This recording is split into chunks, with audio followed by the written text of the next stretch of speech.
Hey everyone, Jedi Fuka here. I've got a Deadly Harpy video stage 8 for you. Before I want to get this going, I want to give a shout out to StewGaming, the original team that I had set up. I based on one of his videos. However, in one of the videos, or not one of his videos, in one of my runs, one of my characters died, and that helped me actually figure something out. So now you'll see my setup's a little bit different in that I move my healer back here. Voresh right here, you can still use the adventurer with the ice shield if you don't use him. Voresh just does more DPS, so it takes the boss down faster. But I want to show you why I have my setup like this. We got the two right here, one up here, and two in the back. So what's going to happen with this is the tank is going to run forward. These two run forward one slot. And when we get that feather attack, it's only going to hit the tank now.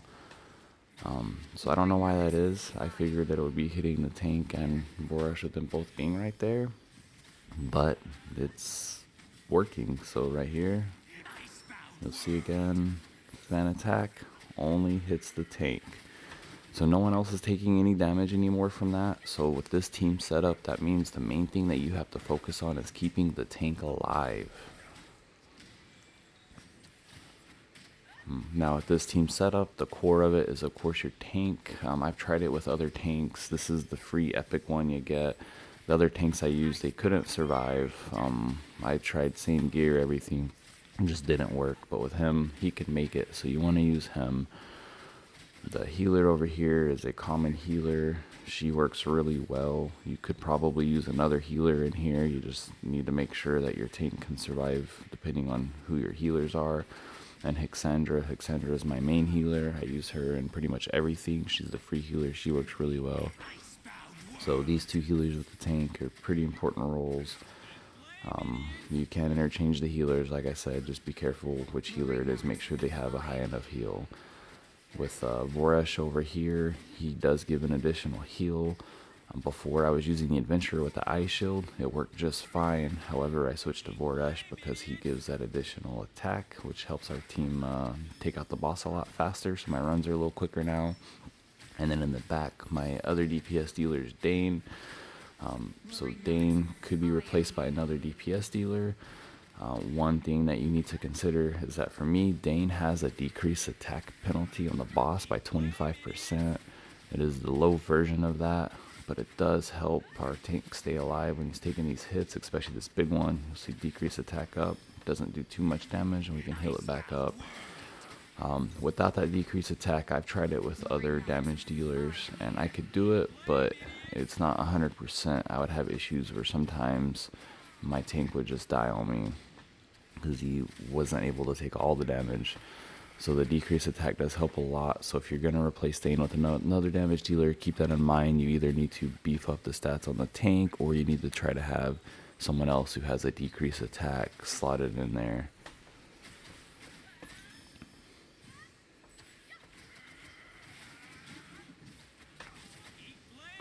If you guys see this video in time, there's an event going on right now that if you do the Harpy's dungeon, you get points, you get to unlock extra rewards. I did that full event doing stage 8. With doing stage 8, I actually gained energy from the event, so everything I spent I got back and then some, along with all the rewards, so definitely worth doing. On top of that, I was able to craft about 35 pieces of legendary gear, which will help out my account a lot. So definitely focus on those event guys. They help out a ton.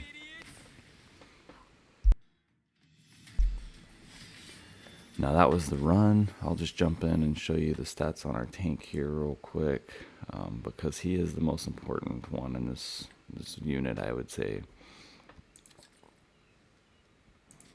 So here we go. There's Horus. Now, after running this, I did get lucky and I got a HP percentage legendary chest. So I did switch my chest out to get more HP on there. However, when I was first doing this, I was using this chest right here. So just so you guys can see what that looks like. So I originally was at the plus 41,000 and plus 1100 defense, and that was working for me if you're trying to see what type of stats you need to get. But now that I have that chest, that's what I'm going to be using from this point on.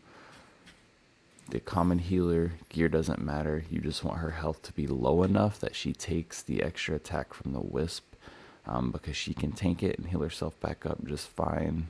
and that's the only hit that she's going to be taking. Everyone else doesn't take any damage, so their gear is not too much of a concern, which means for your attacker, you can pump up as much damage as you can. So before with him, I was using all epic gear, but now that I unlocked that, I decided to, of course, change my gear on there.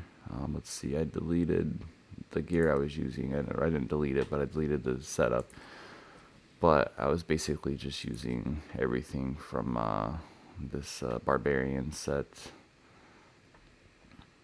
and he was working just fine in epic gear. So like I said, you don't need the legendary gear, but once you start running this, you're going to get the legendary gear. So then you need to put it on, right? Anyways, guys, that's it for the video. I hope this helps. Hope that lineup does some good for you. Y'all have a good one.